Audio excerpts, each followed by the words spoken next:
Na Bíblia, há um relato que desejo compartilhar. O relato que menciono fala de um jovem muito rico que veio até Jesus.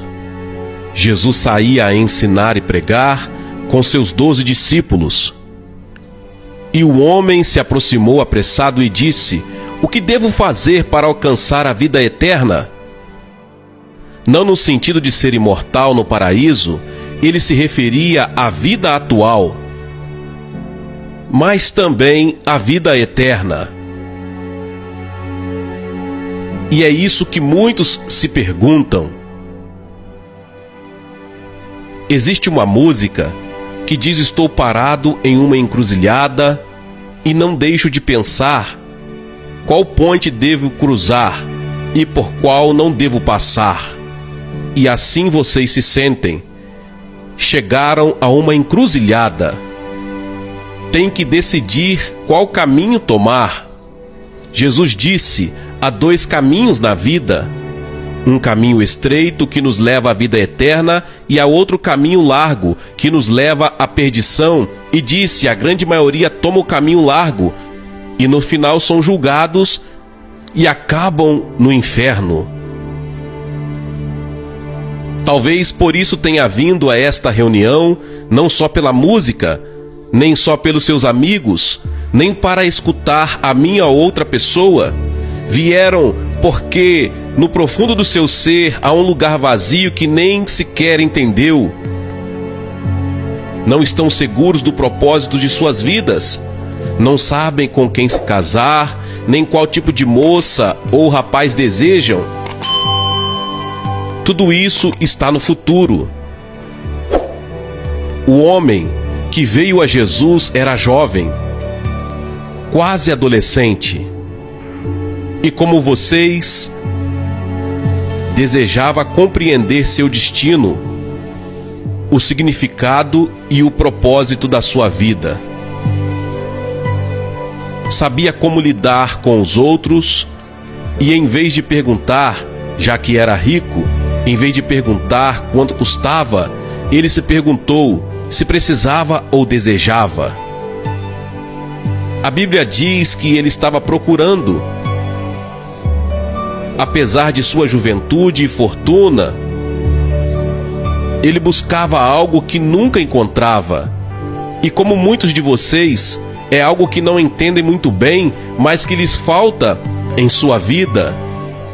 Sentem um vazio e não estão seguros sobre o que fazer a respeito. Talvez venham de um lar cristão, ou talvez venham de um lugar não cristão. Talvez vão à igreja, ou talvez não, mas no fundo de vocês existe algo que ainda não puderam encontrar e que desejam, embora não saibam o que é. Este jovem estava buscando a vida eterna, não somente uma existência, mas sim uma vida. O que os seus amigos estão procurando? Eles sabem o que estão à procura? Vocês buscam algo. Talvez você tenha um carro, tudo vá bem nos estudos, num colégio, numa universidade, tem namorado ou namorada, mas no fundo da alma se perguntam se não existe outra coisa que ainda não encontraram. Este jovem buscava o seu propósito. Qual propósito tem minha vida? E quanto a você, qual o seu propósito? Muitos dos que nos escutam se sentem sozinhos, ou talvez desorientados ou ansiosos. Não sabem qual a causa e não sabem como mudar isso. Vocês vieram ao lugar certo, a um lugar onde aprenderão sobre Jesus, e Jesus os guiará pelo caminho correto. Existe como um vazio, um abatimento, como uma culpa. E já não adianta as drogas, nem as diversões para esconder os problemas. O mundo oferece uma ideologia que o salve. escutaram na televisão que podem te ajudar. Mas nada aconteceu. É que você foi ao lugar errado. É preciso entregar-se a Jesus. Jesus veio, viveu e fez muitos milagres. Mas esse não era o seu propósito principal. Ajudou aos pobres, também curou aleijados, doentes e ressuscitou os mortos. Mas esse não era o seu propósito. Seu propósito era ir para a cruz e morrer na cruz. Muitos de vocês são católicos, outros são evangélicos, outros não são de nenhuma religião, mas já viram imagens da cruz. Já viram crucifixos. E foi nesse lugar onde Jesus foi crucificado por vocês. Tomou os seus pecados e os meus pecados. E a Bíblia diz: todos temos pecado. O que é pecado? Pecado é violar a lei moral de Deus, violar os 10 mandamentos. A Bíblia diz: quem quebra um mandamento, quebra todos. E eu os quebrei. E sou um pecador. A Bíblia diz: o resultado do pecado é a morte. Morte eterna é terminar no inferno. É isso que eu mereço. Eu pequei, violei a lei de Deus. Que necessito fazer? A Bíblia indica que devo me arrepender. O primeiro sermão de Jesus fala sobre o arrependimento. Que significa isso? Significa dar a volta, transformar sua mente, mudar a direção em que vamos. E ele disse: se você vier à minha cruz, pela fé, eu perdoei todos os seus pecados. Eu te justificarei como se nunca houvesse pecado. Tudo fica apagado no seu passado. Já não se falará mais no assunto, nem sequer Deus se lembrará dos seus pecados. Já imaginou? É o que a Bíblia diz. Deus não pode se lembrar de suas faltas e pecados.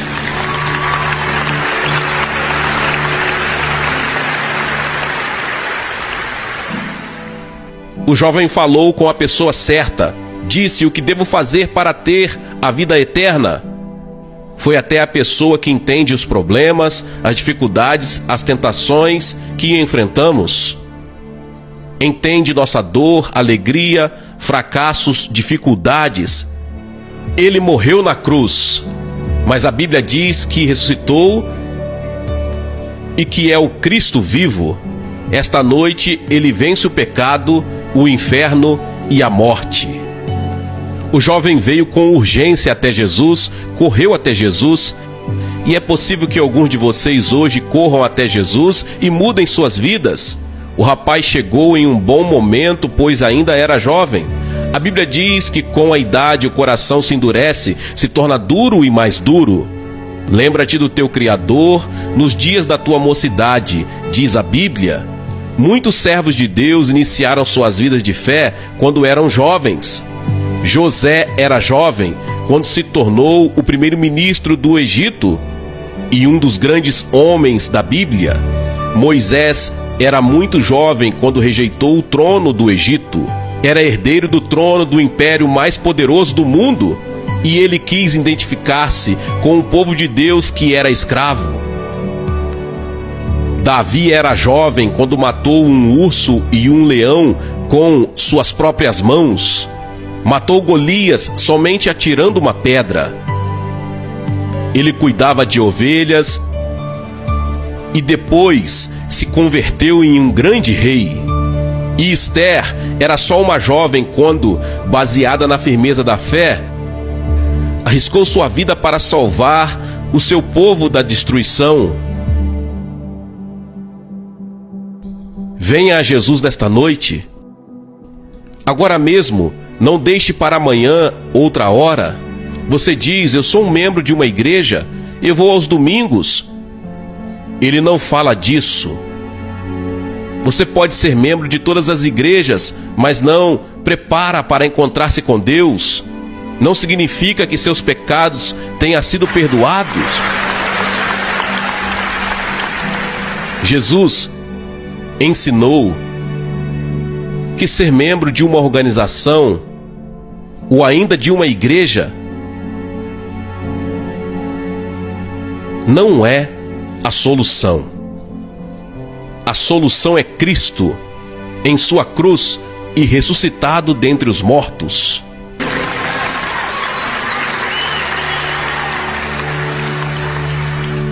E esse jovem disse: que devo fazer? Ele buscava a vida eterna e disse: que devo fazer? Mas cometeu um erro ao pensar que poderia trabalhar para consegui-la. Não se pode trabalhar por ela. Deus a dar a você. Por fé, pela graça, Ele dá. Não merecemos. Graça é um favor não merecido. É algo que não se ganha nem se merece. Deus oferece a sua graça esta noite. Oferece o seu perdão. Jesus disse: pare e pense.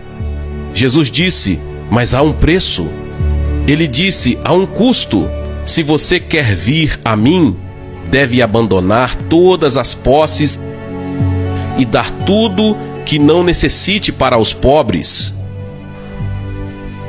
Depois venha e siga-me. É que Deus te ama. Cristo te ama. Inclusive, morrendo ali na cruz, teve a capacidade de pensar em você centenas de anos do futuro. Ele viu quando você ia nascer. Ele viu toda sua vida e disse: não importa o que Rosa, Maria e Paulo façam, eu os amarei. Por isso ele se deixou crucificar, porque ele ama você.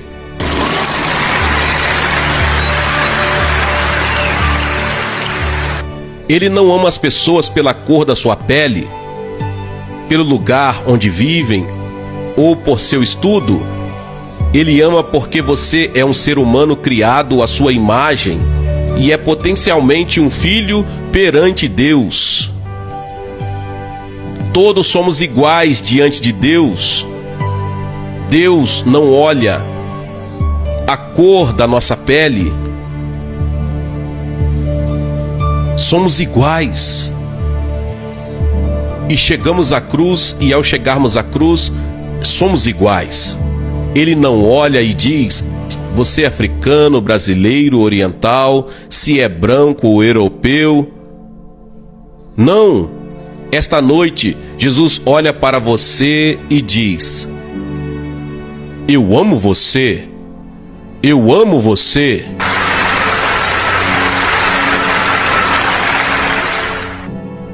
Alguma vez você realmente abriu seu coração para Jesus 100% ou faltou uma parte? Não sabe o que fazer? Se sente em uma encruzilhada? Em um livro sobre a geração X, o autor fala de paralisia por opção. É a tendência de não tomar uma decisão quando temos muitas opções. Há tantas opções que não tomamos decisão. Mas você tem que escolher esta noite. Se você for embora daqui sem Cristo, talvez jamais apareça outra oportunidade como esta. A Bíblia diz: agora é o tempo de aceitar. Hoje é o dia da salvação. Você dirá: o que eu devo fazer? Arrependa-se de seus pecados. Você deve se arrepender e não pode fazer sozinho. Você não pode mudar sua vida por vontade própria, e isso é impossível. E se você tentar, irá falhar. Mas Deus vai ajudá-lo. Essa é a maravilha do arrependimento. Você deve decidir se aceita o presente da vida eterna ou não. Se irá repetir o erro do jovem rico que não seguiu a Jesus e foi embora com tristeza. Ninguém jamais deu as costas para Jesus com alegria. Devemos nos preparar para ir perante Deus. A Bíblia diz: prepare-se para ir ao encontro do teu Deus. Você está preparado? Tem certeza de que é assim? Jesus ama você. Ele morreu por você e ressuscitou. Agora você deve ir e arrepender-se e colocar sua fé nele. Nesse momento vou pedir que faça algo que mudará sua vida e lhe dará uma esperança que agora não tem. Levante-se e venha agora. Talvez nunca mais tenha outro momento como este. Lembre-se que seja você quem for, Deus ama você. Jesus está chamando você. E se confessarmos com a nossa boca que Jesus é o Senhor e cremos em nossos corações que Deus levantou dos mortos, seremos salvos. Mas a todos que o receberam, deu-lhes a graça de serem feitos filhos de Deus, a saber, a todos os que creem em seu nome. Tudo é questão de querer a palavra. A palavra crer implica compromisso. Você compromete sua vida a Cristo? Então venha. Por que eu peço que você faça isso publicamente? Porque Jesus foi crucificado em público por nós. E ele disse que se não estivermos dispostos a confessar diante dos homens, ele não nos confessará diante do Pai que está no céu. Você está assumindo um compromisso publicamente e dizendo: Senhor, quero conhecê-lo com toda certeza. Levante-se e venha.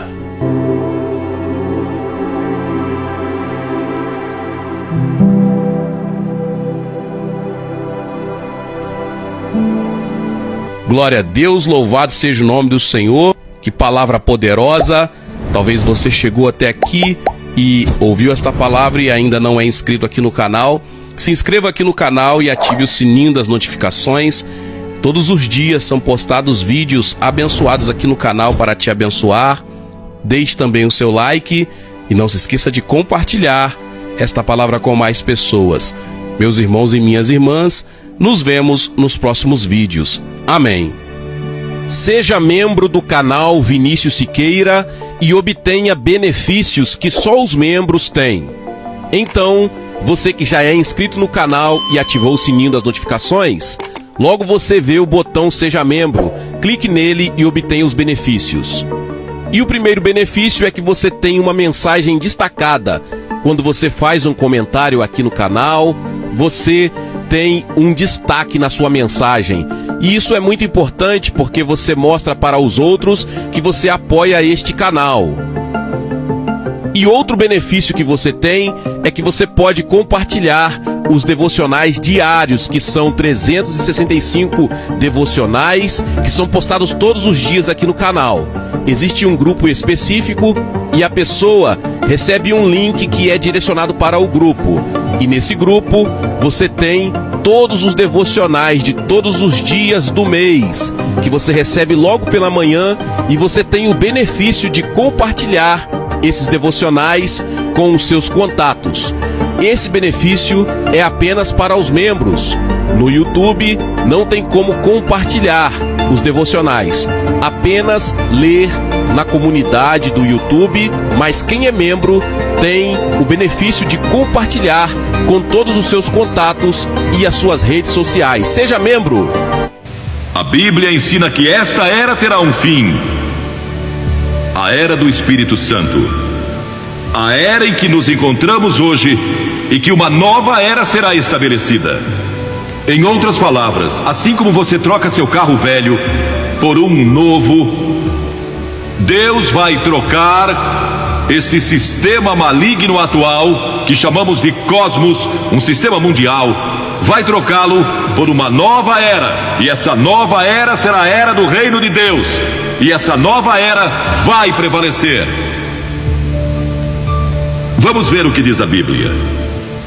O Novo Testamento menciona o novo nascimento 9 vezes, arrependimento 70 vezes, batismo 20 vezes. Mas alguém disse, eu não contei, por isso não sei se isso é um exagero ou não. Mas alguém declarou que a segunda vinda de Cristo é mencionada mais de 380 vezes.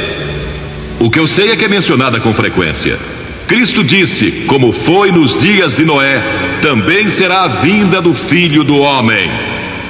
Agora, a história de Noé popularizou-se novamente, na ficção e em quadrinhos. Na verdade, a programação de TV do jornal Los Angeles Times esta semana falava a respeito dos animais da Arca de Noé. O quadro da civilização nos dias de Noé está descrito no livro de Gênesis, em seu 6º capítulo. Diz que o povo era cheio de maldade, imaginações perversas, corrupção, violência. Toda a imaginação dos seus corações era má. Isso não se parece com nossos dias? Não podemos deixar de imaginar maldade quando assistimos muito à televisão e vemos tanta violência e crime, e lemos a respeito de crimes em nossos jornais todos os dias, pessoas que são assaltadas e assassinadas e roubadas e tudo mais o que acontece. Isso nos preocupa, pois entra em nossas mentes e nos enche de temor. Era um mundo em que o casamento fora deturpado e a perversão sexual prevalecia. Era um mundo em que a violência prevalecia. Recentemente, na Conferência Internacional de Mulheres, patrocinada pelas Nações Unidas em Nairobi, a questão da violência contra as mulheres foi frequentemente discutida. E violência contra crianças, pessoas que maltratam seus filhos. Os crimes e a violência estão continuamente aumentando. Este é um mundo de religião em decadência. Não falo só do cristianismo, porque quase todos nesse mundo são religiosos. Todo mundo. Mas é um tipo decadente de religião. Não é a verdadeira fé em Deus. Mas também é, e era então, um mundo ameaçado pelo julgamento de Deus. Deus disse: vou julgar esta geração. Agora Deus disse: vou julgar o mundo, vou fazer com que chova por 40 dias e 40 noites, e vou destruir o homem que criei, por causa de sua maldade. E vou começar com a raça humana outra vez. Mas então Deus viu um homem, em meio a toda aquela sujeira e maldade, violência e perversão, viu um homem que servia a Deus. Seu nome era Noé. Noé ousara andar com Deus. Ele tinha fé em Deus. E verdadeira fé mostra como você vive. Ele vivia uma vida disciplinada e era um homem de integridade moral. Ele adorava a Deus e ousou servi-lo. Ele era um não conformista. Zombavam dele em seu lugar de trabalho e zombavam dele nas reuniões sociais às quais comparecia. Seus vizinhos e amigos não conseguiam entender. Eles diziam que ele era estranho, porque falava a respeito de Deus e orava e cria em Deus, cria que Deus controlava o mundo. A Bíblia diz que pela fé, Noé, note, pela fé Noé, sendo advertido por Deus sobre coisas que ainda estavam por vir, movido de temor, preparou uma arca. Deus disse: vou mandar um dilúvio, mas tenho que salvar Noé e sua família. Noé vive para mim, e Deus não pode julgar uma pessoa que vive para Ele. Uma pessoa que chegou a Cristo e à cruz, que recebeu o perdão dos pecados e que vive para Jesus Cristo, não pode ser julgada. Já nenhuma condenação há para os que estão em Cristo Jesus. Você nunca comparecerá diante do trono do juízo. Se crê em Cristo, Ele é seu lugar de refúgio. E Noé não podia ser julgado. Então Deus disse: preciso achar um meio de salvar Noé e sua família. Então Deus veio a Noé um dia e disse: Noé, eu vou destruir o mundo e começar outra vez. Quero que construa um grande navio e que o faça de cipreste. Cubra-o de piche por dentro e por fora. Faça-o de 150 metros de comprimento, 25 de largura e 15 de altura, com 3 andares, e põe uma janela e uma porta. E comece logo. Vocês podem imaginar como aquele povo zombou? Construir um imenso navio, tão grande quanto o moderno transatlântico, no meio do deserto, onde nem havia água. Mas Noé, eu imagino, era membro do sindicato, então conseguiu alguns operários e começaram a construir aquele navio. E imagino que tenha se tornado uma grande atração turística, como a Disneylândia. Pessoas vinham de todo lugar para ver aquele homem maluco construindo um navio no meio do deserto. E sua única base era a palavra de Deus, nada mais. Agora, hoje em dia, você e eu temos a palavra de Deus que prediz o futuro juízo de Deus sobre o mundo. Mas também temos todas as evidências científicas do que pode acontecer. E provavelmente vai acontecer, de acordo com muitos dos nossos cientistas e líderes políticos. E se houve uma época em que o coração dos homens tremeu de temor devido à incerteza do futuro, sem que ninguém soubesse o que fazer, é hoje. E se não encontrarem uma resposta, adeus. Isso se Deus não intervir. E é exatamente o que vai acontecer. Deus vai intervir. Cristo vai regressar. E esta é a gloriosa esperança que todos temos no coração.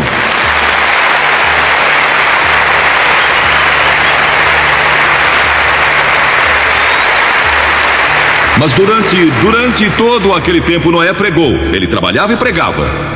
A Bíblia diz que ele foi um pregador da justiça, pregou arrependimento. Ele clamava ao povo que se arrependesse e se voltasse para Deus, porque o dilúvio era iminente. Eles nunca ouviram falar de um dilúvio, nunca tiveram um antes. E os meteorologistas o desmentiam constantemente. Não há qualquer sinal de chuva, nenhum sinal de um dilúvio. Ele é um tolo, não sabe do que está falando, isso não é científico. E zombaram dele.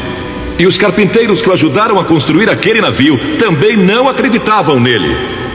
Trabalhavam pelo seu salário. Até mesmo a família de Noé achava difícil acreditar. Mas Noé não vacilou.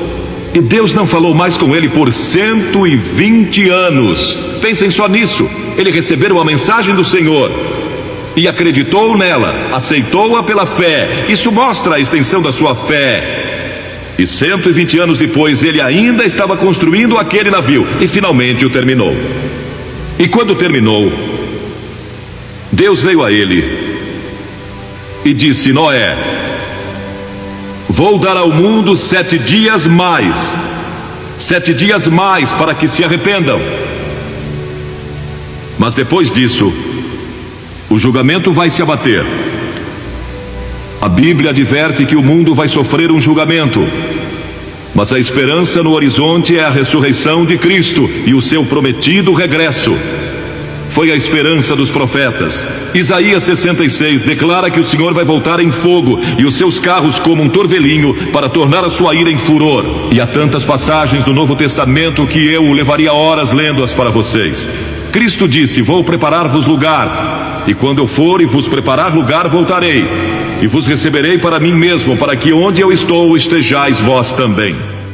From our archives, the Billy Graham Classics. Você que está assistindo pela televisão, você sabe que essa noite nós estamos aqui no Tangerine Cálice, em Orlando, na Flórida. Essa noite quero falar principalmente com os jovens sobre o custo. Quanto custa seguir a Jesus Cristo? Há um preço a ser pago. E começando no versículo 27 do capítulo 14 de Lucas, encontramos o texto, capítulo 14 de Lucas, começando no versículo 27. E qualquer que não tomar a sua cruz e vier após mim não pode ser meu discípulo. Pois qual de vós, pretendendo construir uma torre, não se assenta primeiro para calcular a despesa e verificar se tem os meios para concluir?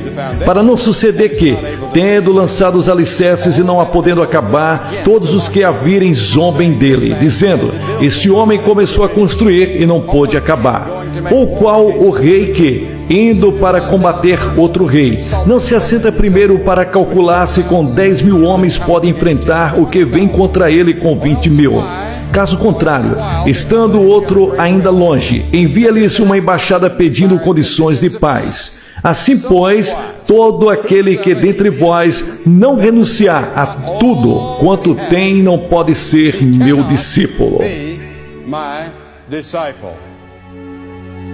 Agora, em toda a América e em todo o mundo, há milhares de jovens que estão se voltando para Cristo. Provavelmente mais jovens se voltando para Cristo nesse momento do que em toda a história americana. O que isso significa ir a Cristo?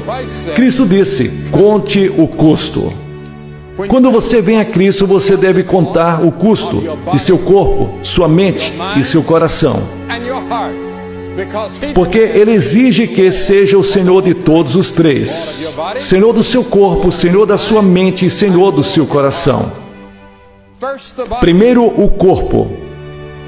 O apóstolo Paulo disse em 1 Coríntios capítulo 9: eu mantenho o meu corpo sob disciplina. Você mantém seu corpo sob disciplina? A Bíblia está cheia de histórias de pessoas que não foram capazes de controlar as paixões e os apetites do corpo.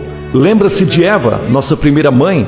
Ela foi indicada por Deus para não comer do fruto de certa árvore. E ela olhou para a árvore e ela viu o fruto proibido, que era bom para comer. E isso é a cobiça da carne. Era agradável aos olhos, a luxúria dos olhos. Era uma árvore desejada. Isso é, aconteceu a conquista da carne, a conquista dos olhos e o orgulho da vida. Eles foram expulsos do jardim. E você e eu, e todo mundo esta noite, está sofrendo por causa disso. Porque todo sofrimento e problema no mundo esta noite vem do fato que nossos primeiros pais quebraram a lei de Deus e pecou contra Deus, e essa doença passou de geração em geração até a nossa geração. Até a morte é resultado do pecado. Não é apenas história antiga, é moderna como você. Você pode ler na primeira página de todos os jornais todos os dias. Aqui está o que o apóstolo João diz sobre isso. Ele disse: estas concupiscências passarão, mas aquele que faz a vontade de Deus permanecerá para sempre. E ele nomeou todos os três tipos de luxúrias. Eles vão passar, mas se você faz a vontade de Deus, você permanecerá para sempre. A concupiscência da carne, a concupiscência dos olhos e o orgulho da vida. Esaú, lembra-se, vendeu seu direito de primogenitura por um caldo ou por um pouco de feijões. E ele estava com fome. Ele só pensava em satisfazer sua fome. Jacó queria seu direito de nascimento e ele vendeu. E diz: ele comeu e bebeu e levantou-se e seguiu seu caminho. E muitas vezes você fez a mesma coisa.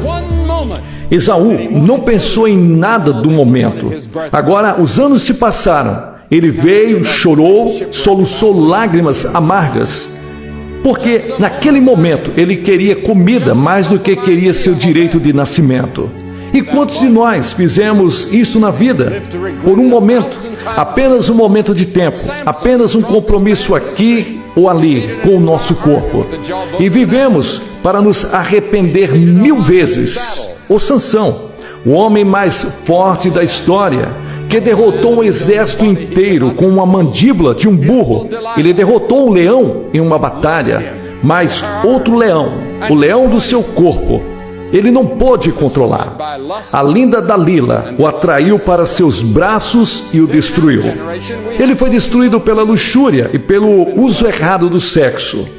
Então, na nossa geração, temos algo tipo novo, uma nova forma de pecado, e isso são as drogas, a cultura das drogas. Quando eu era menino, nunca pensava nessas coisas, nunca ouvimos falar dessas coisas, mas hoje nós temos pessoas traficando isso. Nós temos pessoas voando em aviões carregados com isso e estão destruindo a juventude do nosso país. Então, há o problema do sexo. O que problema? Isso é para os jovens, uma cultura saturada de sexo. Mas temos muita pressão hoje.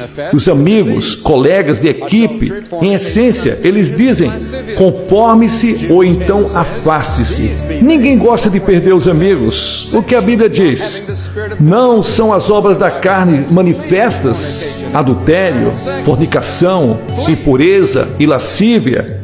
Judas, versículo 10 diz: estes são os que se separam, sensuais, e não tendo o Espírito de Deus. A Bíblia diz: fuja da fornicação. Isso é o sexo antes do casamento. Fugir.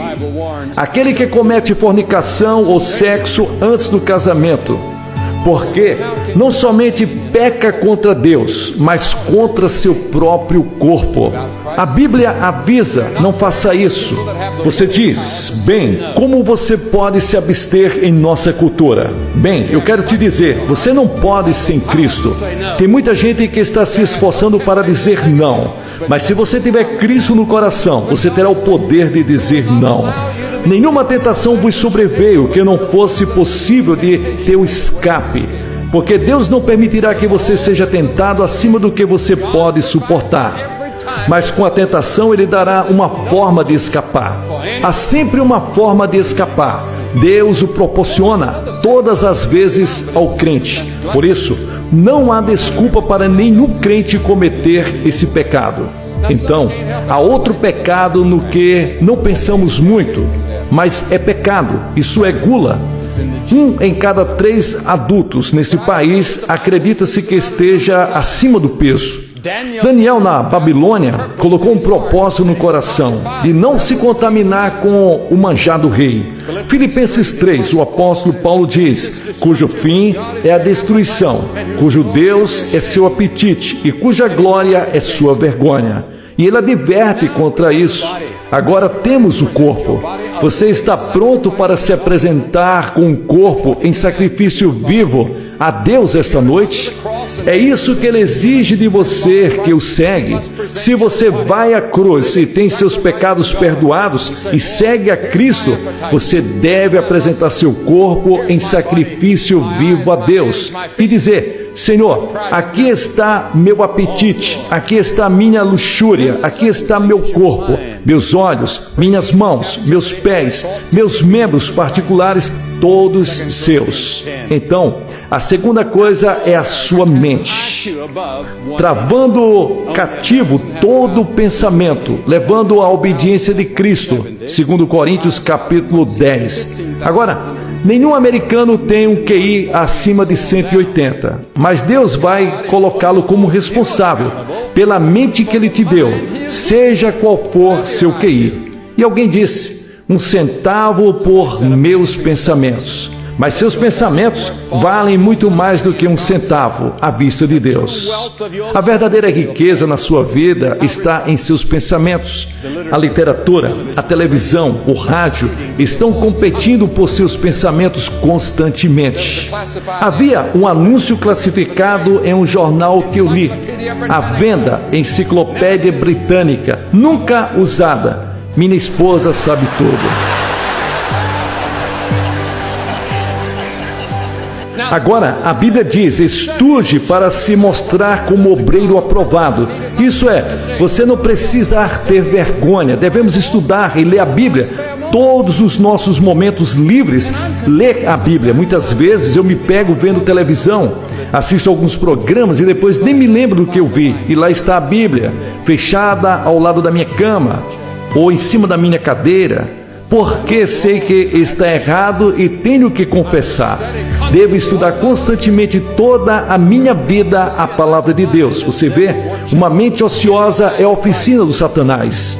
Dê a sua mente a Cristo. As Escrituras dizem, aquele que governa o seu espírito é maior que aquele que toma uma cidade. Sua mente é um céu ou um inferno o tempo todo. Qual é? Quando você vem a Cristo, você deve trazer sua mente para Ele. Há muito nas Escrituras para dizer sobre a mente. Ele deve ser o Senhor da mente. Paulo escreveu aos Filipenses e disse, todas as coisas são verdadeiras, todas as coisas que são honestas, todas as coisas que são justas, todas as coisas que são puras, todas as coisas que são amáveis, todas as coisas que são de boa fama, se há alguma virtude, se há algum louvor, é nisto que deveis pensar. Puro, amoroso, justo Deus. Tu o manterás em perfeita paz, a sua mente está em ti. Mantenha nossa mente em Cristo. Muitas mentes aqui essa noite estão cheias de orgulho, inveja, ciúme, luxúria. O remédio é deixar Cristo tomar o controle da sua mente e trazer cativo o seu pensamento a Cristo. Paulo ensinou, nós temos a mente de Cristo. Tenha em vós o mesmo sentimento que houve em Cristo Jesus. Amarás o Senhor teu Deus de todo o teu coração, de toda a tua mente. Os pensamentos maus são suicídio da alma. A Bíblia fala daqueles que têm mentes hostis, mentes que estão cegas, mentes reprovadas, carnais, ou com a mente abalada, ou com a mente perturbada. O homem que mente, alguns estão destruídos pelas drogas. A Bíblia promete que podemos ser transformados pela renovação das nossas mentes. Você pode ter sua mente transformada esta noite. Você pode renovar e entregar a Cristo e ter paz de Deus na sua alma. Ele vai guardar a sua mente. Abacuque promete, então mudará a sua opinião. O Senhor realmente pediu para você mudar de ideia. Veja o que Ele pede para você fazer. Mude seu coração. Ele pede que você mude de ideia. Isso é arrependimento. Mude sua mente. Ele vai mudar seu coração. Mude sua ideia e Ele vai entrar e regenerá-lo. E você será uma pessoa nascida de novo. É o trabalho do Espírito Santo. Nós lemos em Atos 26 que quando eles foram ter com eles, mudaram de ideia. Ele vai mudar quando você tiver humildade de mente e a prontidão da mente, a vontade da mente para dar toda a sua vida a Cristo. Paulo disse aos coríntios que deve existir uma mente disposta. Você deseja que sua mente se entregue a Cristo esta noite? Deixe-o controlar seus processos de pensamento, controlar as coisas que você lê, as coisas que você assiste, as coisas que você faz. Então, o terceiro, o corpo, a mente, o coração. A Bíblia diz em Provérbios 6 que você tem um coração que inventa imaginações perversas. Jeremias diz, no capítulo 17, o coração é enganoso mais que todas as coisas e desesperadamente perverso, quem pode saber? Eu tenho um coração enganador, não posso confiar no meu coração. Meu coração está doente, até que eu vim para Cristo. Jesus disse, pois de dentro do coração dos homens saem maus pensamentos, adultérios, fornicações e assassinatos, e os furtos, e a cobiça, e a maldade, e o dolo, a lascívia, a blasfêmia, o orgulho e a loucura. Todas estas coisas são más e destroem o homem. Você não precisa nomear um novo comitê para descobrir o que há de errado com o mundo. É o coração do homem, a mente humana e o corpo humano. É o homem que está errado, é o homem. O coração humano é um vulcão. E a Bíblia ensina que ele está longe de Deus. Este povo se aproxima de mim com a sua boca e honra-me com seus lábios, mas o seu coração está longe de mim. Quero que você pense nisso por um momento. Você se aproxima de Cristo com os lábios, com sua profissão, com sua boca, mas seu coração está longe dele. Cantando num domingo de manhã, todos saudam o nome poderoso de Jesus e você está pensando sobre um negócio que você fez na segunda-feira. Você vê? Você está cantando as canções de Sião, mas o seu coração ainda está em outro lugar. Isso é verdade com você?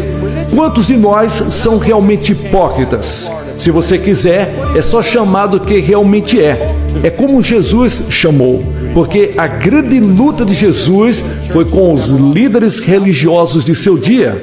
Ele não luta com os pecadores, ele os amou. Foi com os religiosos.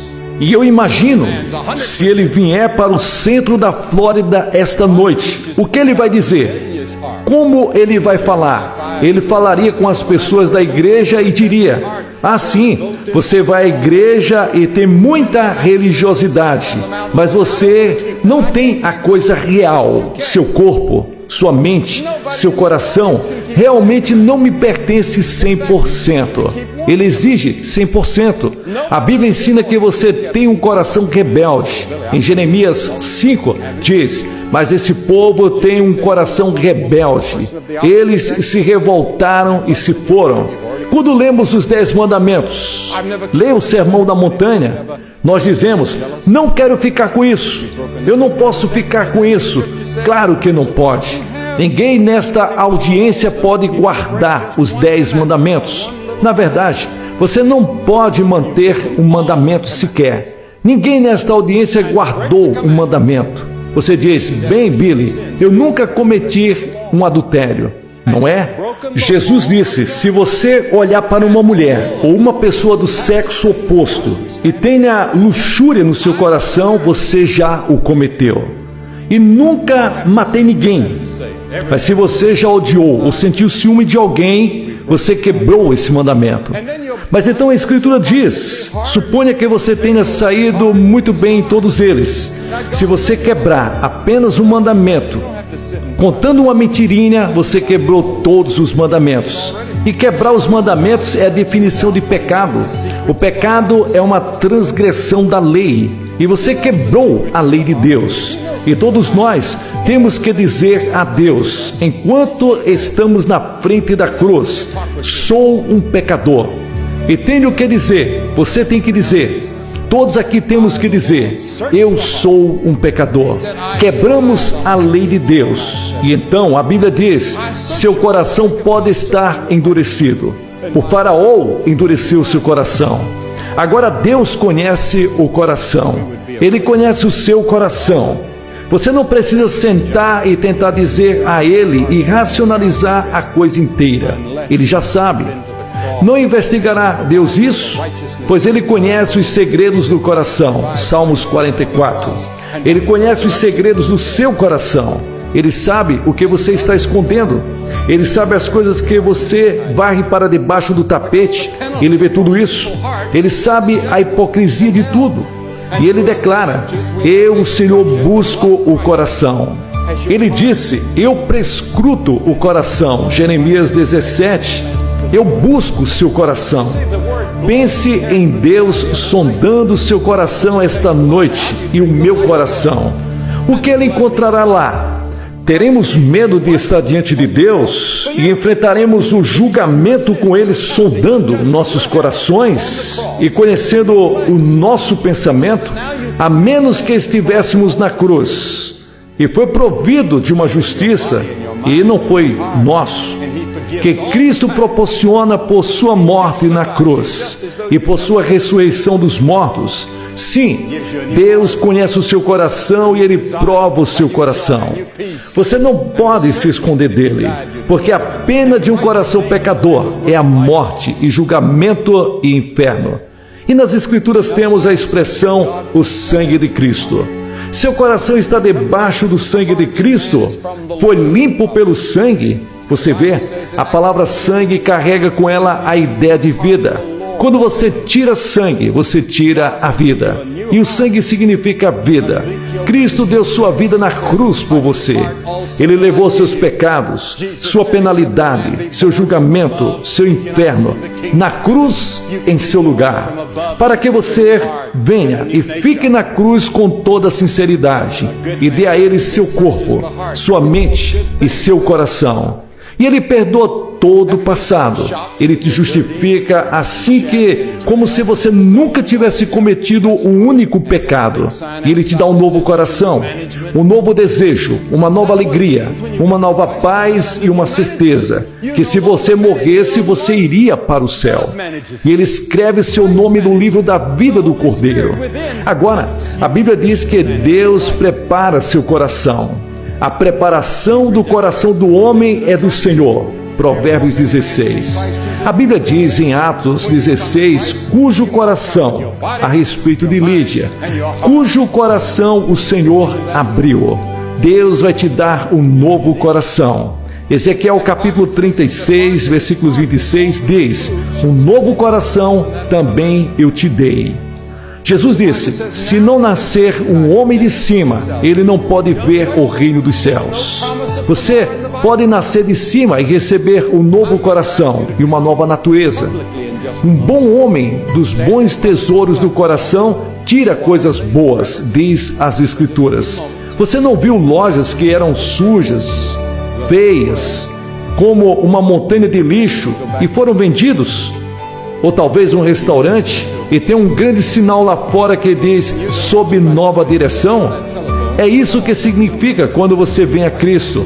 Você está sob nova gestão. Você não administra mais a sua própria vida. Deus administra. Cristo administra. O Espírito Santo no interior ajuda você a administrar a sua vida. Ele redeclara decora. Ele torna isso atraente. Pois se alguém está em Cristo, nova criatura é. Quando você vem a Cristo, você deve ver com seu corpo, sua mente e seu coração. Você fará isso hoje à noite? Você sabe que precisa disso. E a Bíblia diz, aquele que endurece seu coração, sendo frequentemente reprovado, de repente será cortado, e isso sem remédio. Você aceita mentalmente o fato que Cristo morreu e ressuscitou por você em seu coração. Você pede para Ele entrar e seja seu Salvador e Senhor. E com o seu corpo você avança e se apresenta pessoalmente. Você vai fazer isso hoje à noite? Vou pedi-lo agora mesmo para assumir esse compromisso. Vou pedir para você se levantar da sua cadeira em todo o estádio agora. E diga isso, eu quero fazer. Eu quero Cristo no meu coração e quando eu sair daqui esta noite, eu quero ser uma nova pessoa. Quero que Cristo ande comigo e esteja comigo. Eu lhes dou o meu coração, a minha mente e o meu corpo, sem reserva esta noite. Jovem, mulher, pai, mãe, você pode ser a geração mais antiga ou a geração mais jovem. Você precisa de Cristo. Você se levanta e vem agora. Vou pedir que ninguém saia do estádio. A saída do estádio pode atrapalhar muitas pessoas. Apenas levante-se e venha rapidamente. Centenas de vocês.